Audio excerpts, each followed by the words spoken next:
Mesdames, Messieurs, bonsoir et bienvenue à cette édition, le sommaire.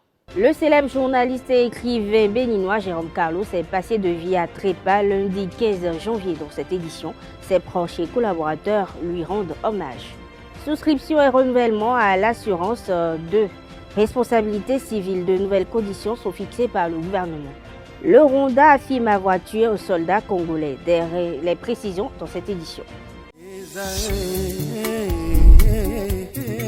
L'École supérieure d'administration, d'économie, de journalisme et des métiers de l'audiovisuel ESAE offre de nouveaux challenges pour l'année universitaire 2023-2024. Étudiantes et étudiants, parents d'élèves nouveaux bacheliers, ESAE, c'est la garantie d'une formation de qualité à des conditions très avantageuses. À Gbedjromede, à Papa, à Boumekalavi et Parakou, inscrivez-vous en administration générale, administration du travail et de la sécurité sociale, trésor et finances publiques, impôts, diplomatie et relations internationales, journalisme et métiers de l'audiovisuel, gestion des marchés publics, planification et développement local, sciences économiques, sciences juridiques et toutes les filières des sciences de gestion. ESAE vous offre des bourses, demi-bourses et de réductions pour les premières inscriptions dans toutes ces filières. Waouh! En licence 1, 2 et 3 et en master, bénéficiez jusqu'à 50% de réduction sur tous nos sites. N'est-ce pas génial? Infoline. ESAE Gbedjromede, 3e rue à droite en quittant le carrefour Le Jador pour la BIBE Jéricho ou au plus 229 90 93 65 21 98 98 14 00 à Kpakpa au plus 229 52 88 33 33 à Boumekalavi au plus 229 52 88 44 44 Parakou au plus 229 52 46 12 12.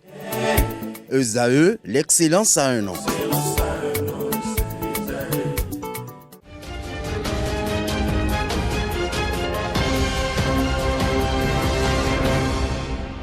Bienvenue, le célèbre journaliste Jérôme Carlos a tiré sa révérence hier lundi. Le désormais ex-directeur général de la radio Cap FM s'en est allé à 79 ans. Colomboussou retrace son parcours. Jérôme Carlos, né le 30 septembre 1944 à Porto Novo, s'est éteint.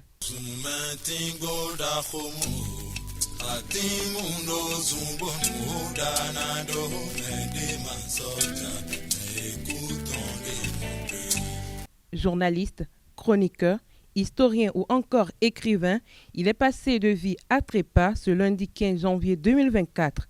Sous sa casquette de journaliste, il est une icône de la presse béninoise. Il est le directeur général du Centre africain de la pensée positive CAP et directeur gérant de la radio privée commerciale CAP FM. Ses chroniques, diffusées les jeudis sur cette radio, font objet de relais dans plusieurs médias de la place. Le dernier numéro de la chronique de Jérôme Carlos remonte au jeudi 11 janvier 2024. Jérôme Carlos. Bonjour, pauvre comme Job. L'expression réfère à un personnage de la Bible. Job est l'incarnation du pauvre extrême, le prototype du fauché. Il manque cruellement d'argent, réduit qu'il est à tendre la main, à quêter la charité. La plupart des Jobs de la terre se croient irrémédiablement condamnés. Ils ignorent qu'ils sont dotés de pouvoirs illimités, qu'ils sont assis sur une mine d'or. Connaissez-vous la fable de Jean de La Fontaine, le laboureur et ses enfants? Visitons-la. Travailler, prenez de la peine, c'est le fond qui manque le moins.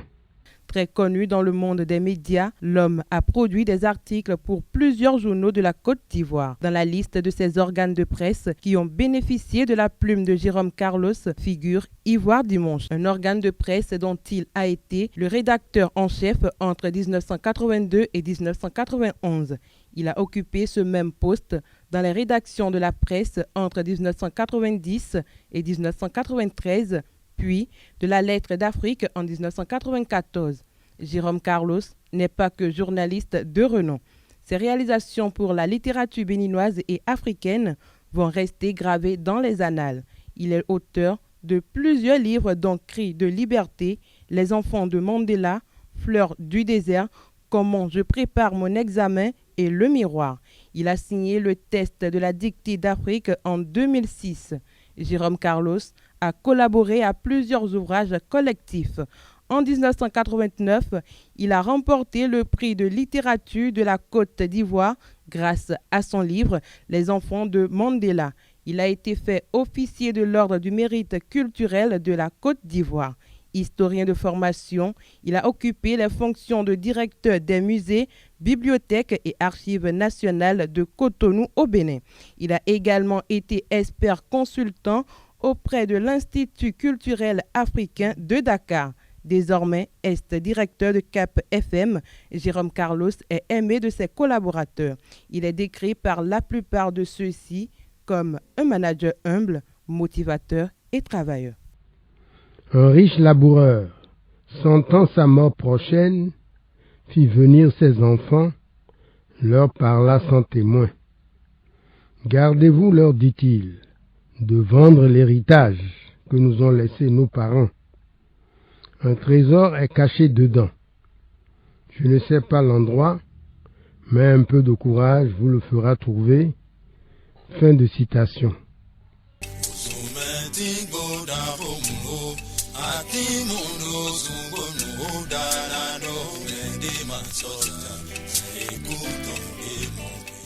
L'homme a marqué l'histoire de la presse béninoise et des personnes l'ayant côtoyé. Quelques promoteurs d'organes de presse se confient sur lui. Ils sont au micro de Nosserine Fatoumbi et Anaël Dou. Quand il s'agit de Jérôme Carlos, on manque de voix, on manque d'expression, on manque d'expressivité, on manque d'éloquence. C'est pour ça que je l'appelle. On ne le croyait pas si bien dit. Amadou Ampateba, quand il parle de bibliothèques qui brûlent, quand un vieillard disparaît, Jérôme Carlos, c'est plus qu'une bibliothèque pour la presse béninoise. Lui-même, en tant que déjà personnage debout, et heureusement d'ailleurs, qui nous a laissé une flopée de chroniques qui en disent le long sur la vie et le personnage. On est surpris, pas parce qu'il est mort, on sait qu'il était malade, mais surpris quand même, quoi, parce que bon, on se dit toujours que l'échéance va être repoussée, et puis il n'est pas si âgé que ça, il s'est bien entretenu, 80 ans, il aurait pu en avoir 10 ans plus, hein, bon, mais le ciel en a décidé autrement que les grâces divines soient pour lui et que Dieu, le Saint, le très puissant l'accueille dans son royaume. Jérôme Carlos, moi j'ai un grand regret quand j'ai appris son décès parce que, vous savez, Jérôme Carlos, il est né le 30 septembre. Et j'avoue que j'ai déjà fait 2 tentatives, disons, de lui rendre hommage. Une fois, je voudrais que ce que les universités appellent les mélanges, j'ai voulu que nous en fassions un modèle adapté aux médias et j'ai lancé cela, je suis pas allé jusqu'au bout. Avec ça, c'est au moment où j'étais encore aux affaires, donc il y a 15 ans. Il y a 15 ans, 20 ans, déjà, hein, c'était un vieux projet qui était au sorti des États généraux de 2002. Parce que Carlos a quand même joué un très grand rôle autour de nous. Comme je dis, c'est lui le père de l'expression, les 16 chantiers des États généraux. Parce qu'il avait l'art de simplifier ce que nous pensions compliqué, quoi, de simplifier. C'est l'homme qui ne fâche personne dans l'absolu, mais qui sait lui dire la vérité. Alors il a cette capacité. Vous savez, quand je vais à Cap FM, j'ai toujours l'impression qu'il a bâti pas une entreprise, mais une famille, une grande famille. Où ça. Parfois, je me dis, est-ce qu'il y a encore des modèles du genre qu'on peut expérimenter? Donc j'ai raté la première fois. La deuxième fois, c'était le 29 septembre dernier, où j'avais bien voulu organiser un déjeuner en son intention. C'était juste pour lui dire bon anniversaire le lendemain. Et surtout pour lancer avec lui un projet d'Institut Jérôme Carlos, parce que je me disais que oui, il était malade, il n'était plus vraiment opérationnel, mais ses chroniques parlent en son nom, en sa faveur, ses écrits, son comportement. C'est pratique. Un de ceux qui nous ont inspirés à être dans le métier. Moi, personnellement, j'ai connu Jérôme Carlos à Abidjan. Il était rédacteur en chef du journal ivoirien qu'on appelait Ivoire Dimanche. Il animait la rubrique qu'on appelait Repères en Côte d'Ivoire. Ensuite, il a écrit un livre dans le temps, Les enfants de Mandela, c'est un de ses premiers livres. Il est passé à la télévision ivoirienne, il a séduit l'ensemble. Devant un journaliste qui ne faisait pas de concession, on l'appelait le journaliste Frédéric Gramel. Mais ce jour-là, il a séduit toute la Côte d'Ivoire par sa manière d'être, son verbe et puis son talent. Ensuite, nous avons travaillé ensemble ici pendant des années. Il a été le modèle, l'inspirateur. C'est un monsieur, vous écrivez un article, c'est le monsieur qui vous appelle, qui vous dit « Ah, monsieur Tchanou », sans faire de leçons à qui que ce soit, qui savait vous mettre dans le chemin, qui savait être vraiment un grand doyen. La promotion avec Benpak, la promotion avec Benpak, quand vous dites ça, on a fini ces 3 semaines en beauté au bord de la lagune, on a partagé un repas dont il était l'initiateur. C'est un père, c'est un formateur. Et dans mon parcours, je l'ai croisé en tant que formateur. Et dans le sourire, et en peu de mots comme 1000, Jérôme Carlos est capable de te transmettre un message qui peut transformer ta vie. Ce n'est jamais, on ne le considère pas comme un doyen qui donne des leçons de morale. Il ne l'a jamais fait. C'est une exception dans notre métier parce que lorsque vous êtes l'aîné, pour certains, lorsque vous en savez beaucoup plus pour d'autres, vous pouvez vous en gargariser, vous pouvez vous en orgueillir, vous pouvez vous en vanter d'être le Manitou, d'être celui qui connaît. Mais Jérôme Carlos, jamais. C'est l'homme qui a transcendé toutes les générations. C'est rare pour le souligner. C'est l'homme qui est capable de se retrouver parmi les siens et de se fondre encore dans la masse quand il s'agit d'être avec nous. C'est inédit. Les mots ne suffiront pas à l'expliquer. Tout le monde l'accepte. Tout le monde est d'accord pour vivre avec lui. Particulièrement l'informateur a publié ses chroniques exclusivement, s'il vous plaît, pour dire quel respect, quel attachement, quel lien nous avions à publier ses chroniques pendant au moins 10 ans. Quand il finissait les chroniques qui passaient sur sa radio, la nuit même, avant l'apparition de l'informateur, il envoyait les chroniques de Jérôme Carlos pour la publication de l'informateur. Pendant 10 ans, au moins, je vous dis. Et quand nous avons commencé l'expérience de la formation universitaire avec les journalistes, quand il fut approché pour encadrer les stagiaires radio qui devraient être orientés vers sa boîte, c'est sans coup férir que les bras ouverts, il acceptait nos stagiaires. Et toutes les fois qu'ils en revenaient, ils étaient très heureux de savoir que le doyen était là, lui-même, mettant la main à la pâte pour montrer à nos jeunes nouveaux stagiaires ce que c'est que les petits rouages du métier. Il y a eu des moments où nous avions travaillé ensemble. Je sais qu'il a été consultant pour le rapport sur la presse, sur les médias au Bénin. Il était le consultant principal et il m'avait associé et nous avons travaillé pendant un temps. J'ai gardé de lui l'idée d'un douanier qui fait la jonction. Parce que c'est des gens qui étaient en avance sur nous autres, mais qui faisaient la jonction. Il était bien, je le voyais bien tant avec les jeunes qu'avec ceux qui sont de ma génération et ceux qui sont au-delà de ma génération. C'est quelqu'un qui faisait quand même bien la jonction. Franchement, c'est quelqu'un de bien. On ne peut pas l'oublier, on ne peut pas le remplacer. On ne peut que s'en glorifier d'avoir croisé un monument pareil dans notre parcours un jour, professionnellement. On ne finira jamais de parler de ce monsieur, de parler de ce monument. Je ne peux que souhaiter que vraiment le ciel lui accorde la bénédiction éternelle qu'il mérite et qu'il connaisse une belle transition.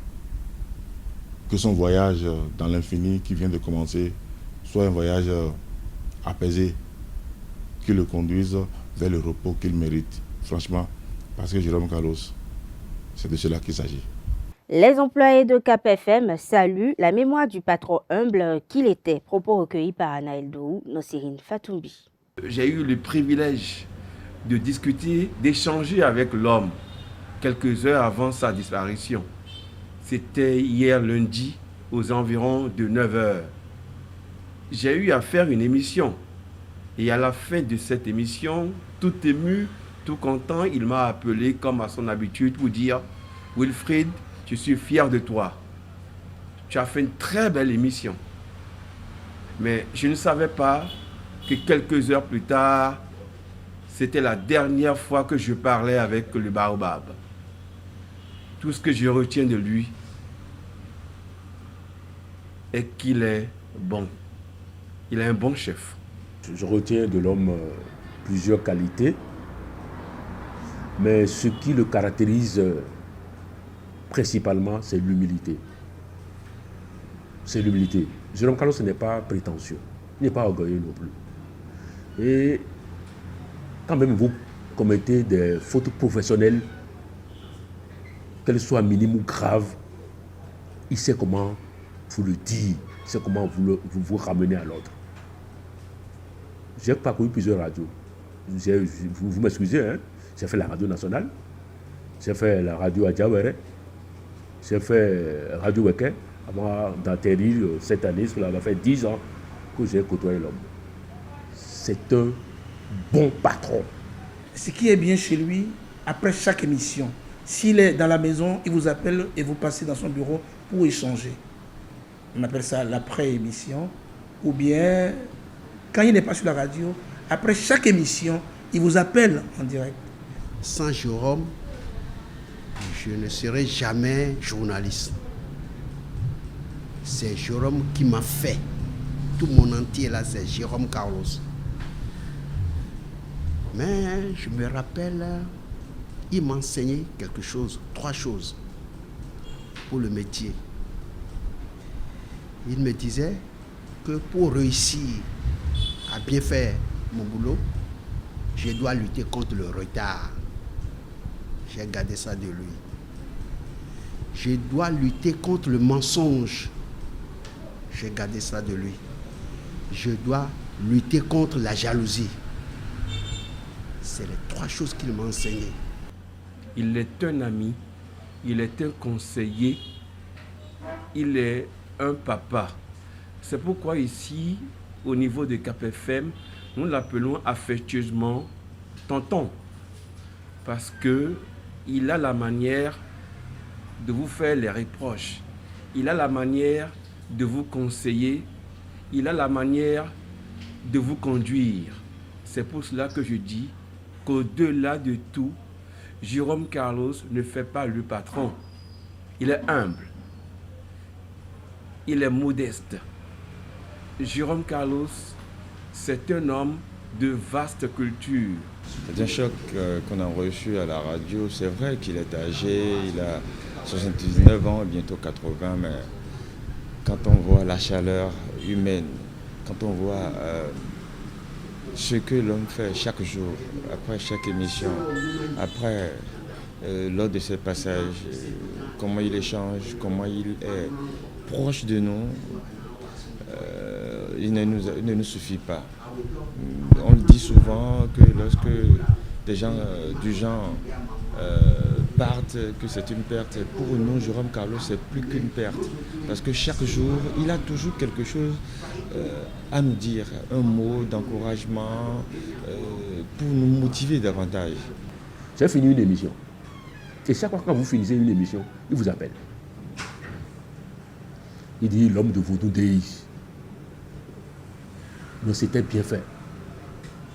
Dans la vie, il faut être positif. Pourquoi les auditeurs, la plupart des auditeurs ont été négatifs, mais vous avez essayé de les ramener à l'ordre.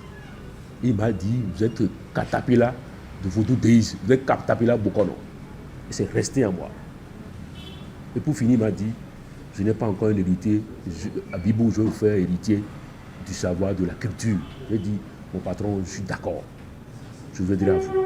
Je ne savais pas que c'était le dernier conseil, le multi conseil que je puisse avoir de lui.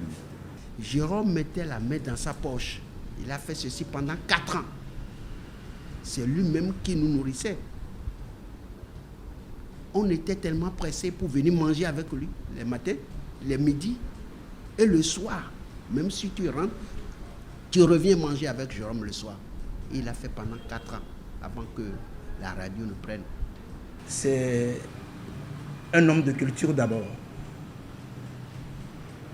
Un homme de grande culture. Un journaliste émérite. un amoureux de la liberté. J'en veux pour preuve, quand vous parcourez, en tant qu'écrivain, il a écrit beaucoup, j'ai retenu 2 de ses ouvrages. Le cri de la liberté, qu'il a écrit en 1973, il me semble, parce qu'il était à Abidjan, en Côte d'Ivoire. Et ensuite, Les enfants de Mandela. Et dans tout cela, il parle à chaque fois de la liberté. La liberté lui est très chère. Ce que je retiens de l'homme, c'est un homme qui fait confiance. Et quand il sait que ce que vous dites ressort de la science, il ne vous reproche souvent rien. Il m'a toujours dit, écris un livre, et chaque fois il me rappelle. L'année passée, j'ai comme l'impression qu'il n'était plus trop content parce qu'il ne m'a plus dit où est-ce que tu en es, où est-ce que tu en es. Donc quand il part maintenant, c'est une piqûre de rappel pour moi pour me dire, écoutez, tu as quelque chose à faire parce que il devrait préfacer, il n'a pas fait les parties. Bon, vous voyez un peu, c'est un choc, c'est beaucoup d'émotions que nous ressentons en parlant de Jérôme Carlos. Il est resté encore dans nos mémoires et il restera dans nos mémoires et nous n'allons jamais cesser de le pleurer parce que ces conseils nous manqueront. Nous disons paix à l'âme de l'Église disparue. Le Bénin perd un de ses grands et dignes fils. Je dis bien grand et digne fils. L'ancien président béninois Boni Yayi s'est prononcé sur les propos du porte-parole du gouvernement selon lesquels il aurait essayé en vain de réviser la Constitution pour obtenir un 3e mandat. Le président des démocrates a assuré qu'il n'a jamais été tenté par une modification opportuniste. Il a justifié la tentative de révision de la loi fondamentale sous son règne. Allons croire, il l'a fait entre autres pour l'imprescriptibilité des crimes économiques. Il faut rappeler que Boni Yayi faisait cette déclaration lors du meeting de son parti le 14 janvier 2024 à Dobo. Il y a 47 ans, ce 16 janvier 2024, que le Bénin a subi une agression impérialiste au petit matin du 16 janvier 1977. Et c'est l'opération Crevette dirigée contre le président Mathieu Kérékou et son régime marxiste-léniniste. Hubert Clébon, un citoyen béninois, témoigne des faits. Il en parle au micro de Nosserine Fatoubi et Anaël Dou. Je me rappelle, je rendais le pacotille le 14 vendredi 14 janvier 1977 et le dimanche 16 janvier, il y a eu agression. Je revenais des sports. À 5 heures, nous avions l'habitude d'aller au sport avec des collègues. À notre retour, nous avions vu des Blancs armés à la place des Martyrs qui nous posaient la question où se trouve la maison de tel. La maison du général, feu général Mathieu Kérékou. Nous, on leur a dit, on ne connaît pas. On les a laissés, on a continué. Mais c'est arrivé à la maison que nous avions commencé par entendre des coups de feu. Ah, je me suis dit, qu'il y a agression. Et l'agression n'est pas née comme ça. Le coup d'État du 26 octobre 1972, déclenché et conduit par le général Mathieu Kérékou, qui était commandant à l'époque, touchait et menaçait les intérêts de l'impérialisme international et en particulier l'impérialisme français. D'où il faut mettre fin à ce régime-là. Parce que dans la sous-région, on était le tout premier pays de l'Afrique occidentale française à déclencher une révolution marxiste-léniniste. Raison pour laquelle il y a aussi les traîtres de l'Afrique des présidents fantoches acquis à la cause de l'impérialisme français, tels que le roi Hassan II du Maroc, Albert Bena Bongo, qui est devenu Omar Bongo, le père de Ali Bongo. Il comprenait lui aussi, et ensemble, la France les a appelés. Ils ont monté une opération avec certains de nos cadres qui avaient dilapidé les sociétés d'État à l'époque et qui se sont retrouvés en France de connivence, ayant à sa tête Émile Delin Zissou, ont commandité et ont formé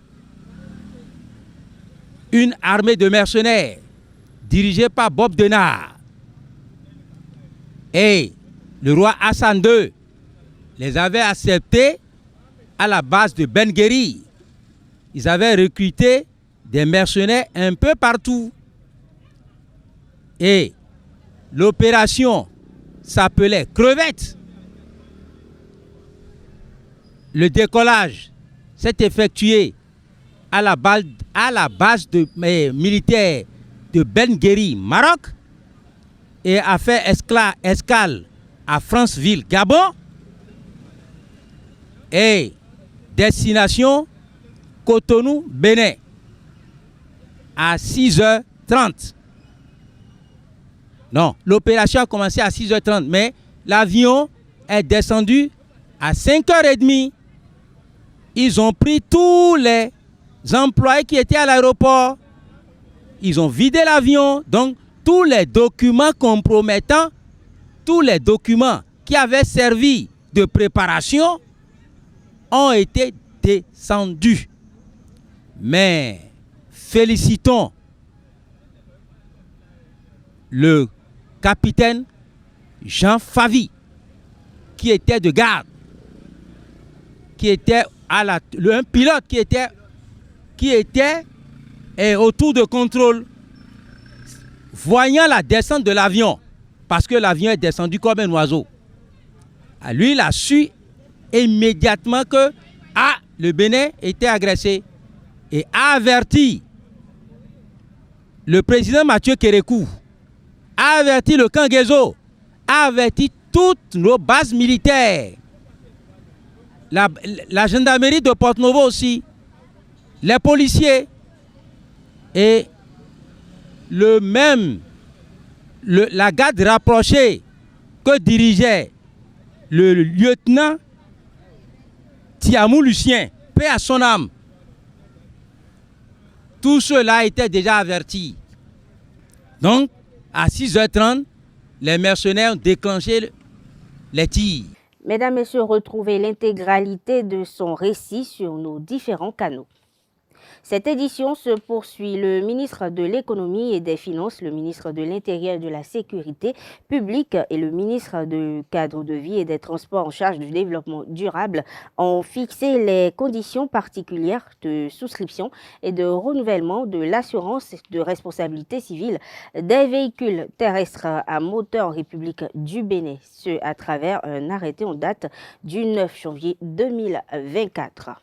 Les forces de défense et de sécurité bénéficient de moyens roulants, notamment de motos, pour le renforcement de leurs capacités. La cérémonie de remise officielle a été présidée par Alassane Seydou, ministre de l'Intérieur et de la Sécurité publique. Ces 90 engins, il faut le préciser, sont destinés aux éléments de la police républicaine, de l'état-major général des forces armées béninoises, de la direction des services de liaison et de la documentation.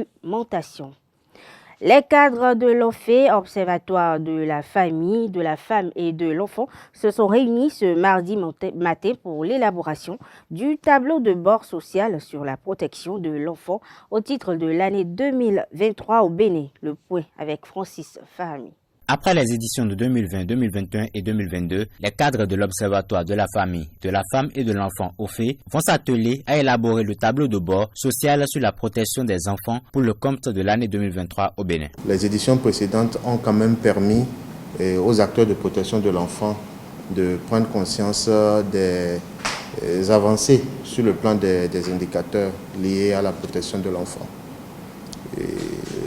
Avec l'édition de 2022 que nous avons élaborée cette année, nous avons constaté et on l'a partagé que la plupart des indicateurs de protection, que ce soit des indicateurs liés au domaine, liés aux thématiques des violences faites aux enfants, liés aux thématiques des enfants en situation difficile, des orphelins, enfants vulnérables et autres, l'ensemble des indicateurs montre quand même qu'il y a de grandes avancées qui ont été réalisées entre 2020 et 2022 sur les différentes cibles que constituent donc les enfants. L'objectif est de présenter les principaux indicateurs adressant les questions de protection de l'enfant et fournir des informations dans ce sens.